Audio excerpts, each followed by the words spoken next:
Hello, everyone. Welcome back. It's week one of La Liga, which is very, very exciting. Possibly the biggest story of the summer is Lionel Messi leaving Barcelona and moving to PSG. So all eyes are going to be on Spanish soccer during the opening week of the season. I'm your host, Martin Green. I have alongside me Matt Clark from La Liga Lowdown and Junior Browne. Start with you, Matt. We had regular La Liga Lowdown contributor last season. We had Paco, we had Roman, we've had Ewan, all sorts of great guys.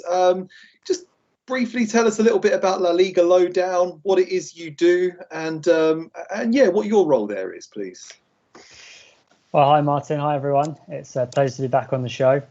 We are a podcast and social media organisation that covers Spanish football and mainly La Liga. We have a weekly podcast that's out every Monday morning, which wraps the match day from the weekend. And we have a blog on the website, which we write articles about, players, coaches, news, opinions, anything that goes really. So yeah, we've had a little bit of change over the summer, as you can tell, but we're still going strong and looking forward to the season. Great, and yeah, like you say, coming back because we had you on the Euro shows and some very astute predictions too. So looking forward to more of your picks this time around. And we've got Junior Browne in the house. Junior, I think some of our viewers probably know you more as a basketball handicapper, but you're a big soccer fan too. So we're delighted to have you on here. What really got you into soccer in the first place, and what's your approach to handicapping it? Well, soccer just my family, my brothers, my father, my parents are from the West Indies, and soccer's big down there. I was born in Canada, but just started watching it through them, and then obviously once I got into handicapping, it was a natural fit. That the size of the market in soccer is obviously so vast as compared to basketball. So just the love of the game mixed with obviously trying to make money just like the rest of us. So I'm excited to be on the show. I'm happy for the opportunity, and I'm looking forward to working with you and Matt. I loved what you guys did last season. So whenever you're ready to get rolling, let's get it done. Thanks. I'm ready to get rolling, but first I would just like to have a quick couple of minutes about futures predictions, because I think possibly Barcelona aren't going to win the title this season, but who do we think wins the title, guys? Matt, who would you do? We think it's going to be a two-horse race between Real Madrid and Atletico, or can you see someone else gate crashing the party? Well, as you say, it's an interesting question, isn't it? Because Barcelona have had a dramatic summer. We thought last summer was bad enough with the bureaucrats and Messi wanting to leave. Well, this summer he wanted to stay, but he had to go, and it's just a complete kind of no one expected this. No one saw this coming. So Barcelona have been hit for six, basically. Yeah, I think in terms of the title race, you can look at it two ways with Barcelona. They can either kind of feel sorry for themselves and really struggle to get anything going and have a bad start, and then they're trying to just scrap for the top four. On the other hand, if you take away the dependence on Messi, other players will have to step up, and they have got some talented players in that squad. You look at Antoine Griezmann, Pedri, who's had a fantastic summer. He's played basically every game you could imagine. Yeah. Okay, the defence is maybe a little area of vulnerability, but in terms of midfield and in forward areas, they still have a lot of talent and would still expect to be kind of top three in Spain. Atletico Madrid, I think they go in as favourites. We did our own kind of predictions on La Liga Lowdown, and all of us in our group actually predicted Atletico to win the league. So there you go for a start. Consensus has it, and you can get pretty good odds on Atletico going on to win the league. So could be a good investment, guys, if you agree. I would say so. Yeah, I think they've had a settled summer. There was talk that Trippier might be leaving. It looks like he's going to stay, and they've added Rodrigo de Paul, who was a fantastic fantastic midfield player in Serie A. He played for Argentina over the summer in the Copa America. Got the assist for the winning goal in the final. Fabulous pass for Angel Di Maria. And I think he'll add that extra quality to the midfield they sometimes lacked. A lot of their kind of play came through the wings, but I think he can really unlock the door from central areas. And just to touch on Real Madrid briefly, as you mentioned, I think, again, they've had a summer of turmoil. They've lost their icon, their captain, Sergio Ramos. He's left, again, PSG, picking him up for free. And of course, Rafa Varane, who is Manchester bound. So their kind of iconic centre-back partnership has gone in one summer. And of course, not forgetting Zinedine Zidane, the architect of their iconic three-peat in the Champions League. He's gone, and Carlo Ancelotti is back. And I think it's going to be a season of transition for them. Never write Real Madrid off, but equally, I would have Atleti as favourites at this point. It's not a good look, is it? Losing both your centre-backs in the summer transfer window. We had this, we were talking Bundesliga yesterday. We had this with RB Leipzig. What do you think, Junior? Have Real Madrid got a chance of making this a title race now that they've lost such key personnel? Or do you also see Atletico cruising to victory? I think Real Madrid and Barcelona always have a chance based on talent, but that Atleti should, and I agree with Matt that they are the favorites, in my opinion, just based on continuity. Diego Simeone's been there for 9 seasons now, so the style of play is ingrained. When you come to Atleti, you know what your job is, and Matt mentioned something I think that's crucial to them improving, which is the addition of Rodrigo de Paul. He was the man of the match in that Copa America final. And not only did he have the assist to Di Maria, he really should have had the 2-0 assist to Lionel Messi, whose first touch kind of let him down in that situation, which is pretty rare to see. So De Paul is a tremendous addition to an already strong side. That's one of those teams that the sum is greater than any individual player. They're not too reliant on anyone, although you'd have to say that Luis Suarez is going to have a similar goal output that he did last season if they're going to advance. And I would think that João Felix is going to have to start living up to that price tag if they're going to be able to retain that title. Whether or not Diego Simeone even lets him on the field enough to do that, we'll see. But obviously, he's of the old school coach in the sense that your minutes are earned, not given based on the name on your jersey. So I just think Atleti has the mentality, they have the talent, and they have everything needed to retain their title. Okay, great. Thanks, Junior. Those pronunciations are just on point as well. I can see you're going to fit in well on the La Liga show. Do we think Barcelona get top 4? Do we think Sevilla can get top 4? Are we going to see those 4 challenging again, or is there another team, maybe Real Sociedad, that can break into it? I think that Barcelona. The problem for me with Barcelona is the inherent pressure they already had before Messi's departure based on the expectations from last seasons that were not met. And then now I feel like the players that remain, the Griezmanns, the Coutinhos, the guys who get paid a ton of money and are probably going to get blamed for Messi's departure to some extent. If there was enough pressure on them before, the pressure situation even a guy like Memphis Depay, what are we expecting from him? Is he going to thrive under a Dutch manager? Is he going to revert back to the form that we saw before his move to Lyon? We don't really know what we're going to see from him.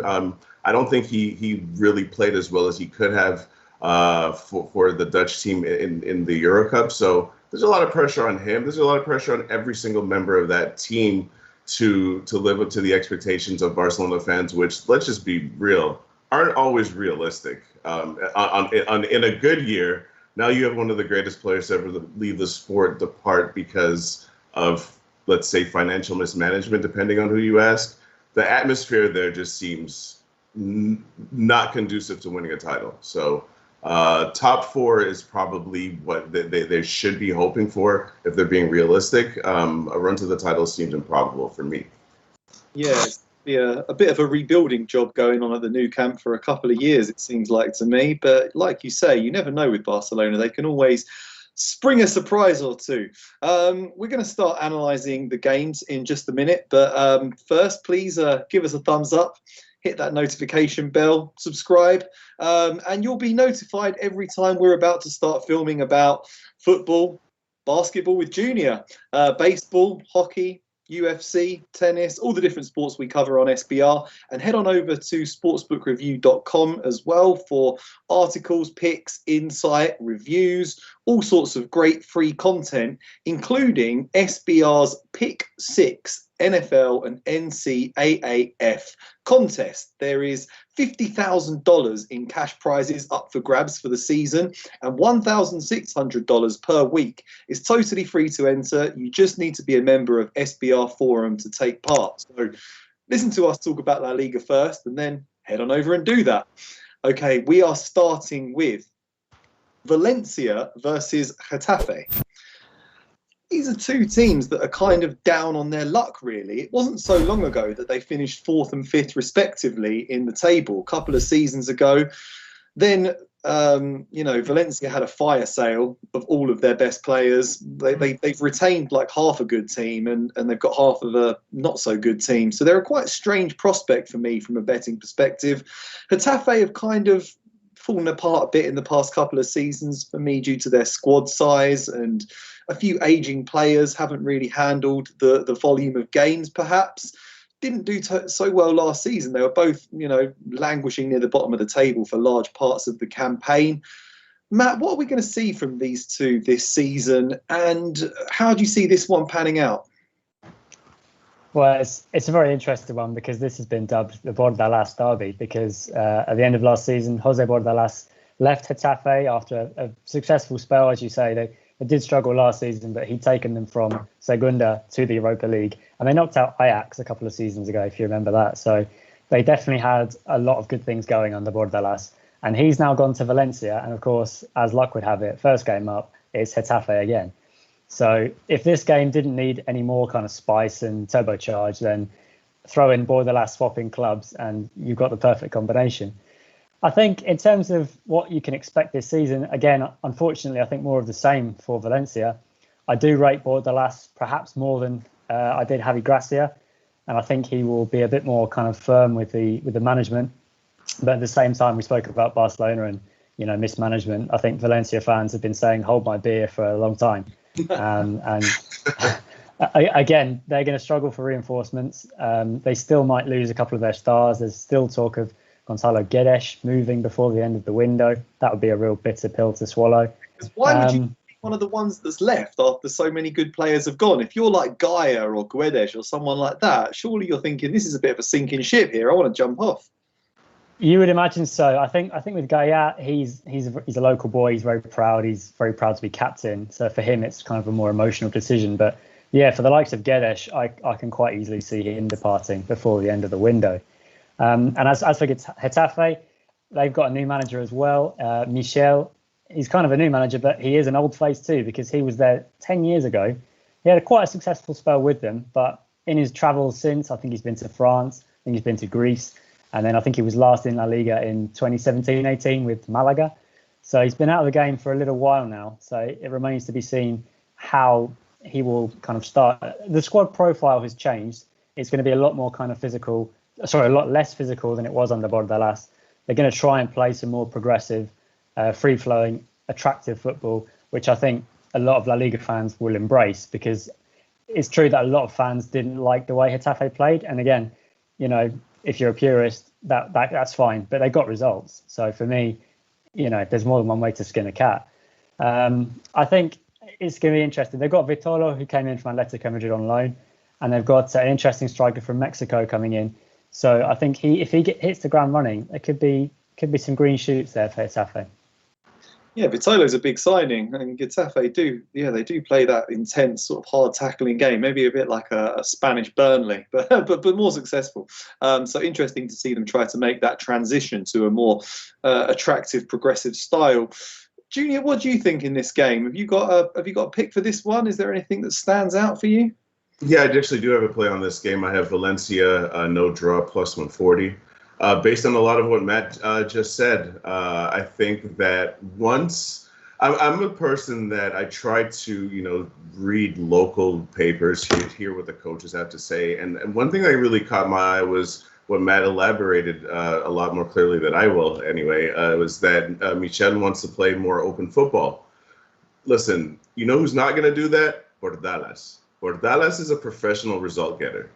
He does not care about how he gets the result. He cares about the result itself. And he's been handed a team that has significantly more talent than he had previously. Now, that might be a bit of an exaggeration because it's not the Valencia of old. They have sold, obviously, a lot of their good players, but they still do have talented players. Soler is not available today, but he's got guys to work with like that, like Guedes that we mentioned. And, speaking of Guedes, I feel like this is a very big season for him in the sense that he was left off. He was not on the Portuguese squad for this past Euro, right? But he's definitely talented enough, and he had been previously a member of the Portuguese setup. And I think that last season he wasn't terrible. I think he had 5 goals, 5 assists, but talent-wise, he's a much better player than that. Now, you can possibly blame the team as a whole. Nobody on the team really had a good season other than, Soler and the usual suspects like Gaja.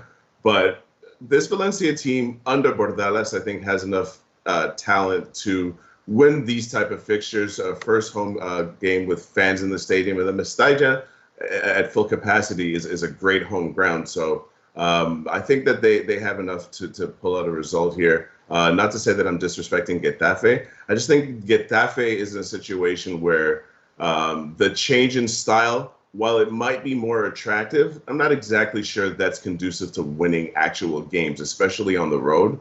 So I give a slight edge to Valencia. I don't love that they're missing Soler and a few other players due to injury, but I still feel like they have enough to pull out a possible 1-0, maybe 2-0 result in this situation.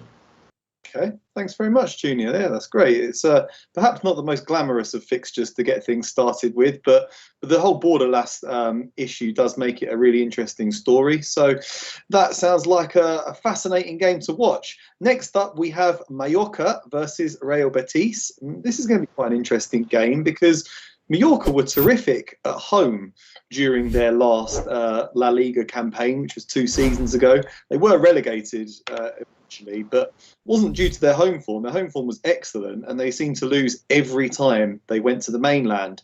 So what do we think here? I'll start with you, Junior.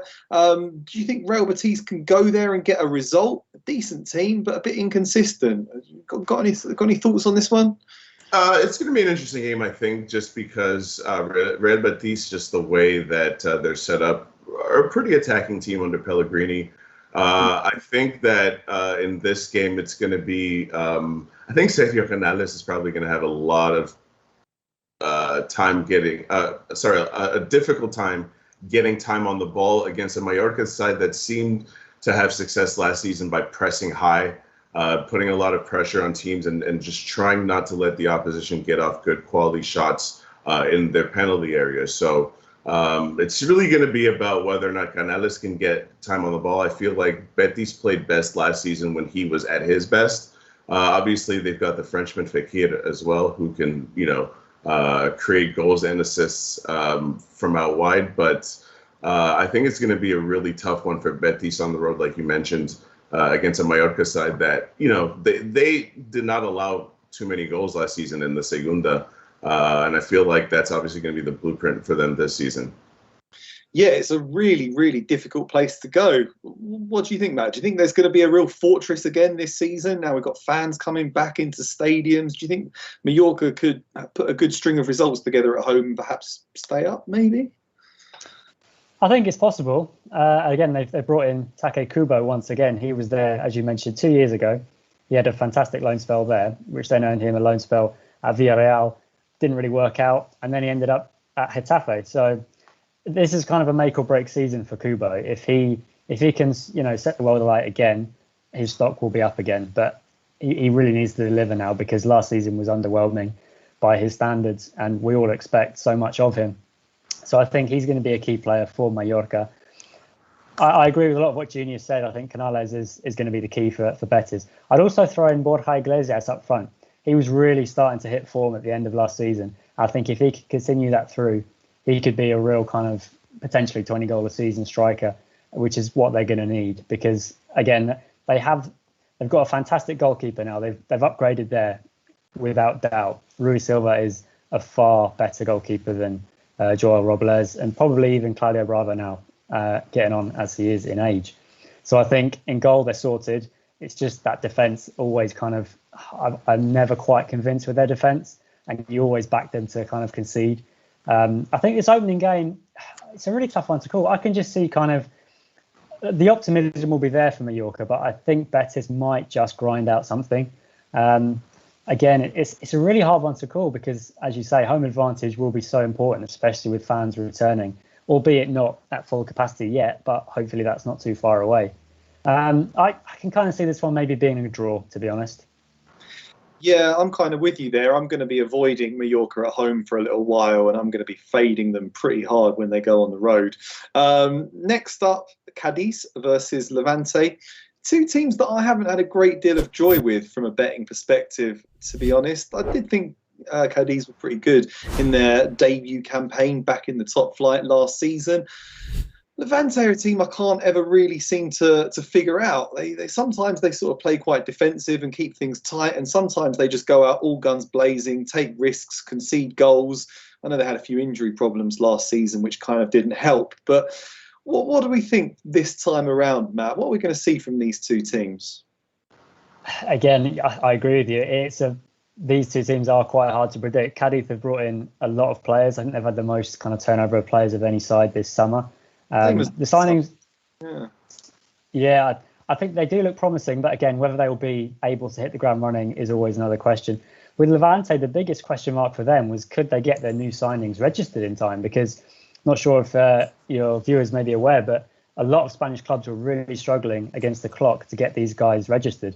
And this CVC deal, which got voted through yesterday, that's really given them a kind of financial boost, which has allowed them to get these signings registered. So Levante's new signings, including Roberto Soldado, they have been registered. So that could be a huge bonus for them. I think I've gone for a Cádiz win here because I think Levante have had a kind of, again, there's been a lot of doubts going into the season. I think they'll be fine overall, personally. I do like Levante. I like Paco Lopez and what he's been able to do with that squad. And they keep producing, especially in the bigger games. They're a real kind of giant killer team. But I think on this occasion, I think Cádiz, you mentioned last season, they started the season so strongly. I think they did concede a goal away from home for their first 4 fixtures, which was super impressive for a promoted side away from home.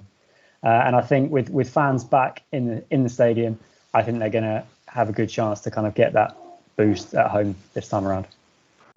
Okay, thanks very much, Matt. What about you, Junior? Do you have anything to add on this game? What are you expecting? It's a really tough game to predict. Cádiz is one of those teams where, like you guys said, they have so much turnover that I'm not really sure what to expect from them. I know last season they were a pretty good counter-attacking team. That has a couple of guys that can get you some goals. So they can be dangerous in Levante. Well, first of all, I'm going to tell you what my problem is with Cádiz. Their preseason was pretty bad. They did not look good in any of the games I saw them play in the preseason. I mean, not to say that I saw too many of them, but just what I was looking at in terms of research before coming on the show. So anytime I see that coupled with a lot of new faces, doesn't really give me too much reason to back them. I'd rather just, kind of sit back and watch and wait and see. And as for Levante, I would assume that Levante is going to want to start the season a lot stronger than they ended it, which is why I agree with what Martin was saying. You kind of don't know what you're going to get from them. In the last, 10 games of the season, they won maybe one match, and they had some 6-goal draw. They had a 6-goal draw mixed in there. They had all kinds of crazy results and no type of consistency. So I think this is more of a game where I kind of want to see what these teams are about before I decide to invest any money in them. Yeah, thanks, Junior. I think that's a really important point. That you can really do yourself a favour by sitting back and just watching games in the opening weeks of the season and not really going in too hard with your stakes, because it takes a little bit of time to figure out how each team's going to set up. There's a lot of new faces, a lot of new managers. I typically like to pass quite a lot of games in the opening stages of the season and really start to ramp up the amount that I'm wagering as we get to about the midway point in the campaign. That's when you've got a real clear idea of the sort of trends in how teams fare away from home and at home, and how defensive and ambitious each team is. So I would definitely advise the viewers to pass a few games in the opening weeks of the season and take things a little bit cautiously and then grow a bit more aggressive and ambitious as the season progresses. So next up, we have Alavés versus Real Madrid. Finally coming onto a game with a bit of a glamorous team. Real Madrid obviously fell just short last season, and Zidane just had enough. He's gone. For the second time, he's left them. He's going to be a big shoes to fill. Obviously, Ancelotti knows the club well, but it's a difficult job for him to come in and take now that Ramos has gone. What do you think, Junior? What are we going to see from Real Madrid in this game? Do you think they can open their account with a win?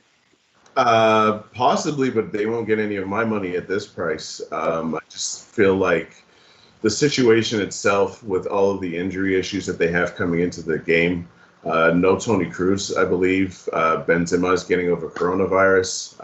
As you know, Martin, I just had corona, and that's no joke whatsoever. My energy is still really horrible, actually. So not to compare myself to a world-class athlete like Benzema, but anything that disrupts your preparation can't be an ideal situation. I'm not sure if you guys know whether or not he'll be starting this match, but just all of these injury issues. I don't think Mendy's going to be fit to play either.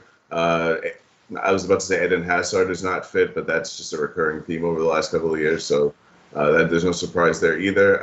I just don't like situations where I've got more questions than answers, especially starting off on the road.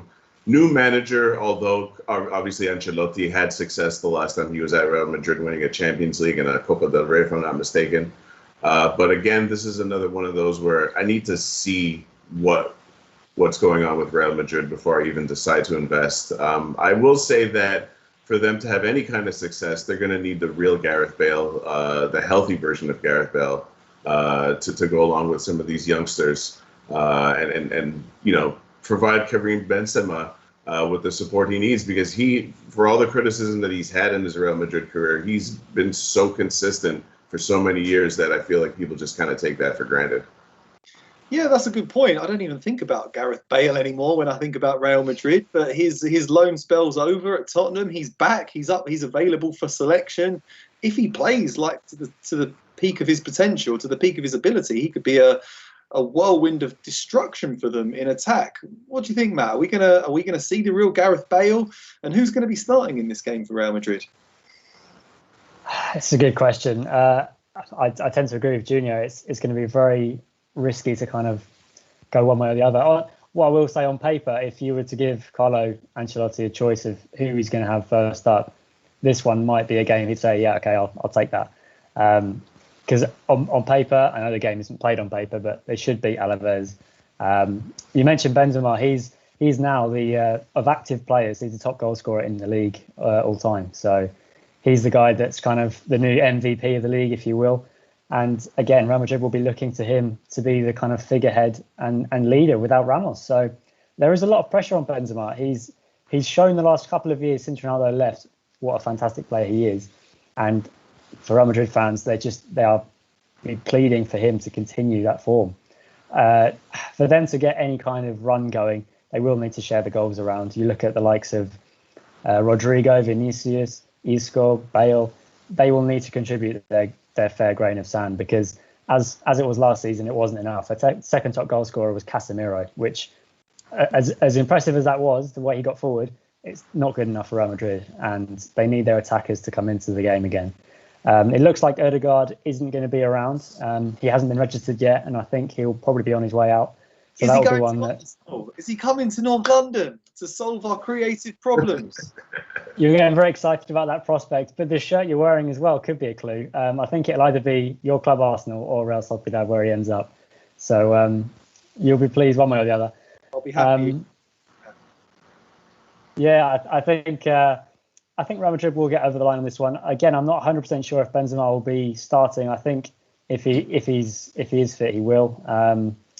But I think defensively, again, there's questions there, because having lost both centre-backs over the summer, you're looking at the likes of David Alaba to come in and start probably straight away, and then it'll be either Nacho or Eder Militao to partner him at centre-back.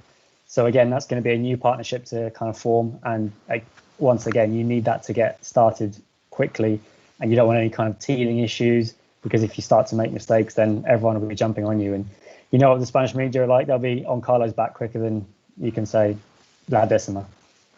Not a bad guy to have coming in to fix your defensive issues, though, is it? David Alaba, one of the best defenders in world football for me. So, yeah, we could see something interesting from him. I love the thought of Ramos being in training with Messi at PSG. He must just have this desire to just go in two-footed and just break his ankle every time he gets the ball. It's going to be interesting to see how those two get on in the same team. But we're not here to cover Liga today. We are covering La Liga. So I will move swiftly along to Osasuna versus Espanyol. Another newly promoted club in Espanyol, but a bigger club, I would say, than some of the others that have come back up. So interesting to see if they can make their mark back in the top flight. You know, these two teams really are kind of similar in terms of stature. Do you think, Matt, Espanyol can carry a bit of momentum up into the top flight and make a strong start to the campaign, or is it going to be another long old season for them? I think they should expect to be able to carry that momentum forward. They picked up 82 points in Segunda last season, along with Mallorca, it should be said. They won the title head-to-head. And with Vicente Moreno in charge, he's got a point to prove too, because he was the Mallorca coach 2 seasons ago when they failed to stay up. So that'll be the biggest doubt for them, I think. They have a talented squad. I think their squad now is better than it was 2 years ago. With Raúl de Tomás up front, they have a proven goal scorer at this level. I'm surprised a lot of other clubs haven't been sniffing around trying to get him away, to be honest, because I think he is that good.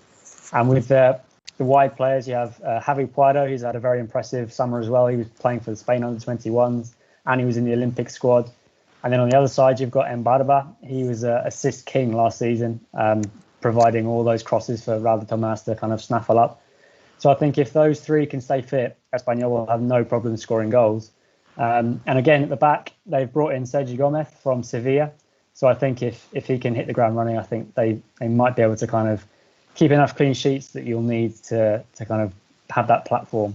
I think 2 years ago, Espanyol had a bit of a kind of car crash season. They were in the Europa League, but they finished rock bottom, went through coaches, and it was just all round a disaster, basically. They're one of those teams that is the cliche that they're too good to go down.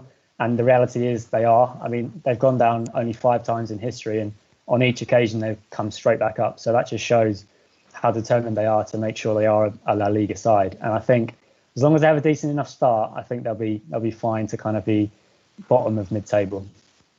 Okay, thanks, Matt. That sounds great. What do you think, Junior? Can Espanyol have a reasonably good start after coming up from Segunda Division?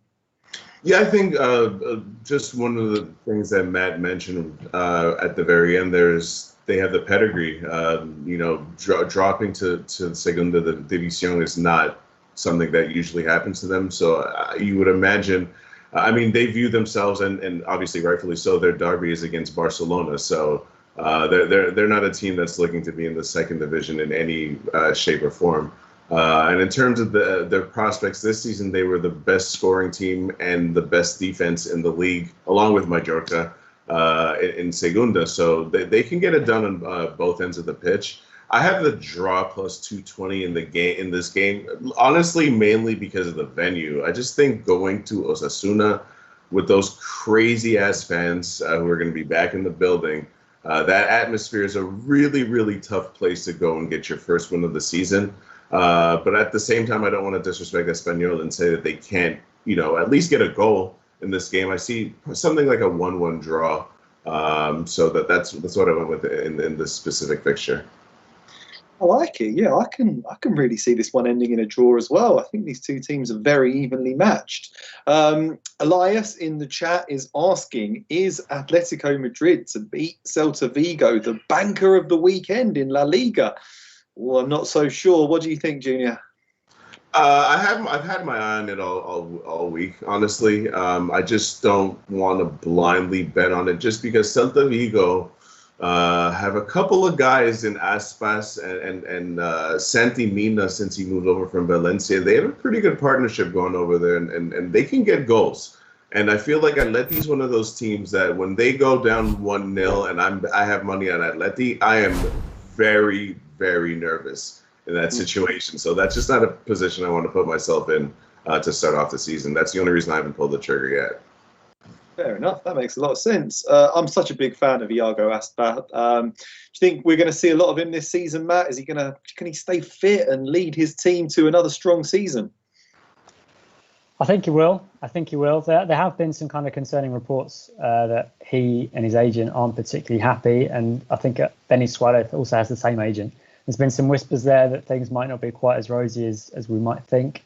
But if that gets resolved, I'm really excited about Celta. I've actually gone for a Celta on double chance here. I think they can get a result first up. They've had a really good pre-season. They haven't even conceded a goal. And Aspas, he's just such a big game player as well. He always seems to score against the big sides. They have a fantastic attacking potential with, Nolito, Santimino, as you mentioned, Junior, Denis Suarez, and with they've added Servi on the wing. He could be another kind of string to their bow in attack. And in midfield, Renato Tapia, he was one of the revelations of the season last season. I would have had him in my team of the season in La Liga last year. He was a revelation. And he was at the Copa as well. He's recovered from the injury he sustained in that, so he should be good to go.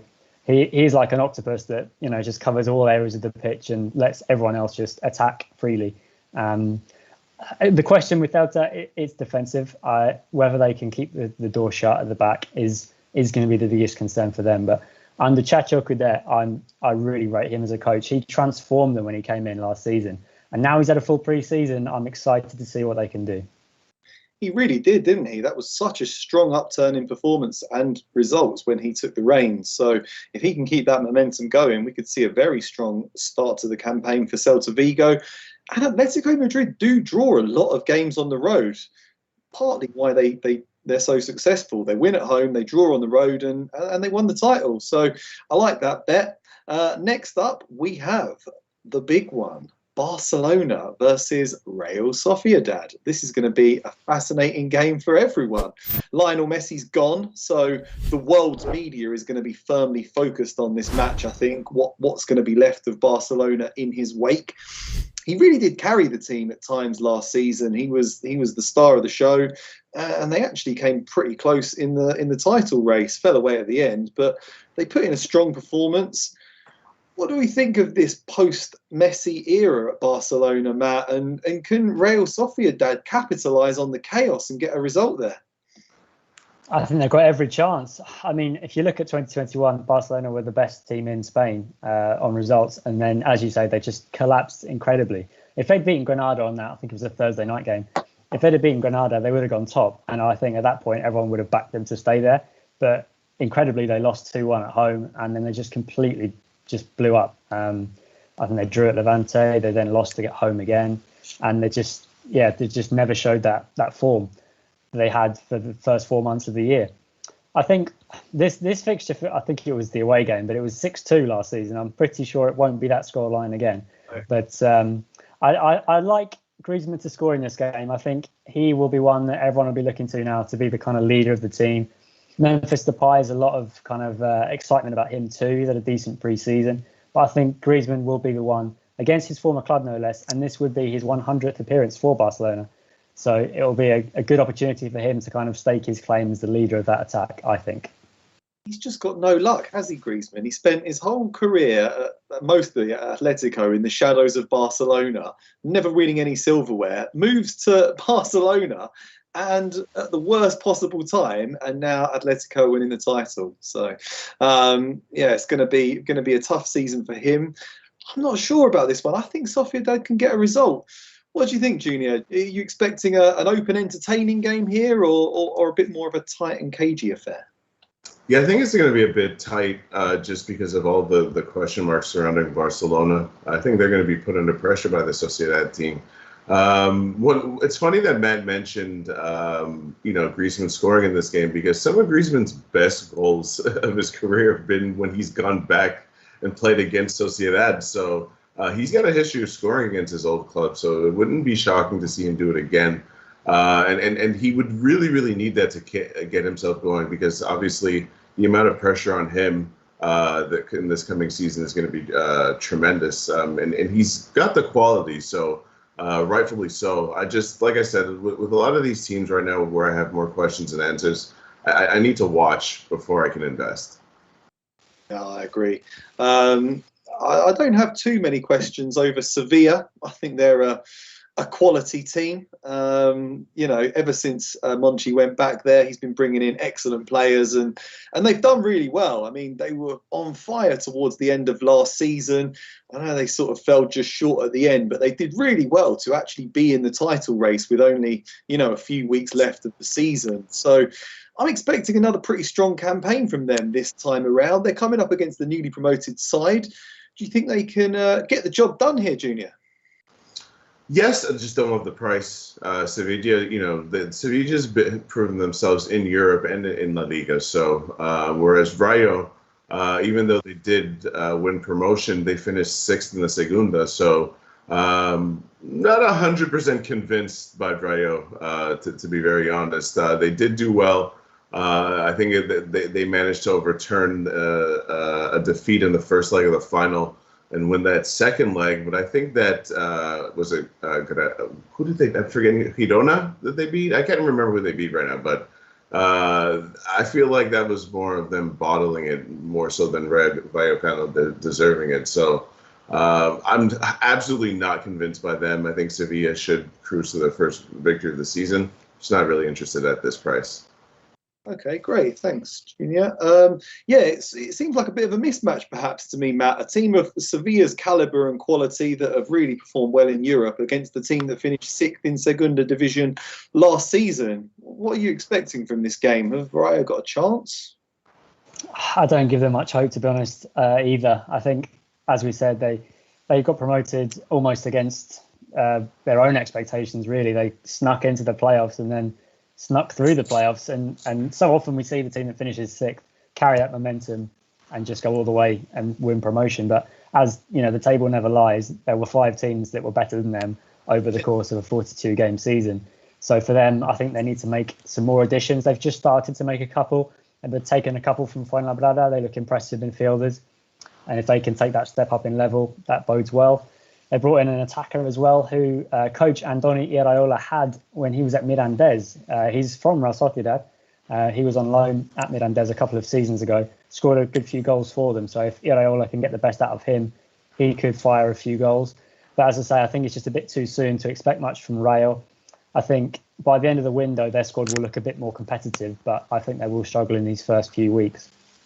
Okay. Great, thanks very much. Next up, we have Villareal versus Granada. Villareal, who just got the job done against Arsenal in the Europa League semi-finals last season, and then prevailed in a thrilling penalty shootout against Man United and ran Chelsea really close in the Super Cup in midweek. They've shown what a solid, disciplined, organised team they are. And, they've got Moreno up front, so they've got a chance in any game. Granada are a good team, though. What do you think, Matt? Can they start the season with a win, or will Granada give them something to think about in this one? There's so many questions with Granada because having lost Diego Martinez, who was their phenomenal coach, he'd done absolute wonders there. Again, similar to Bordalas, he'd taken them from the second division to the Europa League, reaching the quarterfinals, only to be beaten by Manchester United. So to kind of absorb his loss, as well as a few key players, because Angel Herrera has gone back, Soldado, of course, has left. So they're and Rui Silva in goal. He was a massive part of that team, really ever present. So they're kind of light in a few areas, but they have brought in a few interesting players. Monchu, he was captain of Barça B a couple of seasons ago, and he had a season at Girona last time. He was quite highly rated there too. So watch out for him this season, alongside Luis Milla in midfield. If he can stay fit, that's an exciting midfield combination.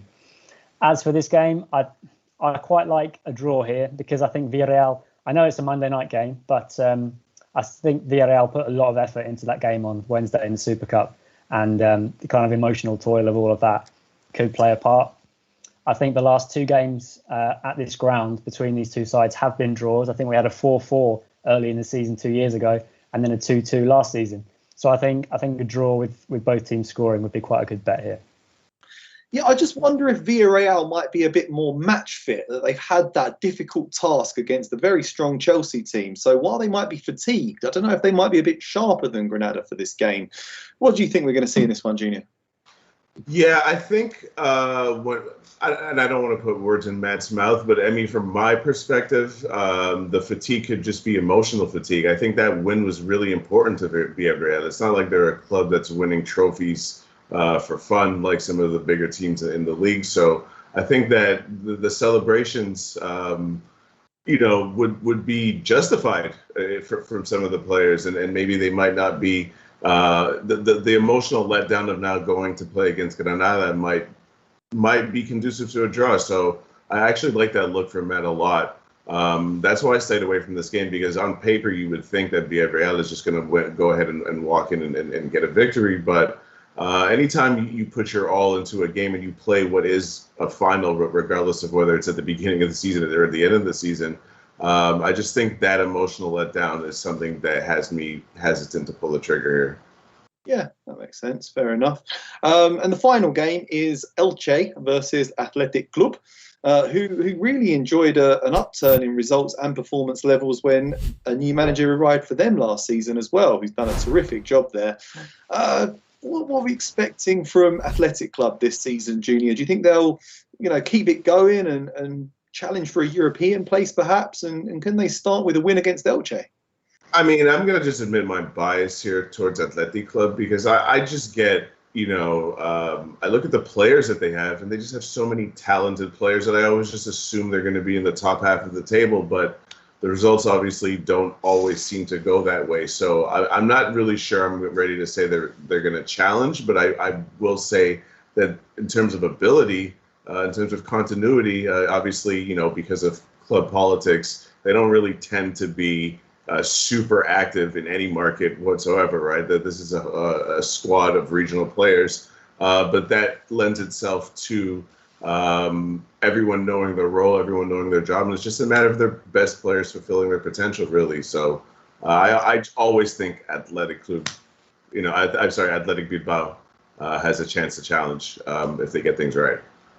Yeah, I agree. It's a very interesting club. Only picking Blast players from the transfer market. It makes life very difficult for them. But like you say, they do have a great togetherness in their squad. What do you think, Matt? Can they get the job done against Elche, or difficult game for them to start the season with? Well, the other thing they have to their advantage is a fantastic youth academy, and that just keeps producing player after player after player. So if you want to look for a kind of player to follow, then look at their academy and trying to pick a few out from there. I'm sure we're all aware of Iñaki Williams and the incredible run that he's been on in terms of playing every single game for almost 5 years now. Well, his younger brother is just coming through as well, Nico. So watch out for him. And there's also, I think they've got a really strong defence. That's their real key asset. I think Yeray and Inigo Martinez at the back are so solid, and they just, defend for their lives, and they love defending, a bit like the Italian pair, Bonucci and Chiellini. So for me, again, they'll always look to be solid first and then try and nick a goal through a set piece or a counter-attack. I quite like them here for this game. This was the final game of last season, and Athletic Club had nothing on the line, and Elche had to win to have a chance of staying up. And this was one of the first games that did have fans back, and they did get the win, Elche. But I think this time around, at the start of the season, I think Athletic will have the kind of nous to get the job done and start well. Yeah. Okay, great. Thank you very much, both. That was a fascinating discussion about week one of La Liga. On that note, Esteban, could you please bring up the picks? I'll read them out. Okay, this is our fancy new graphic where you can now see us while I'm reading them. I'll strain my eyes a little bit to get there, but one of my favourite bets of all time, Real Madrid and under 4.5 goals. I'm pulling the trigger on it again. It's paid off for me so many times. And despite some of the issues they've got, I think they can grind out a win. That's me fading Alavés more than actually loving Real Madrid. I'm going for Real Sociedad, +1, +115. I think they can get a result at the Nou Camp. And even if they lose by a single goal, I get my money back. So I'm happy with that.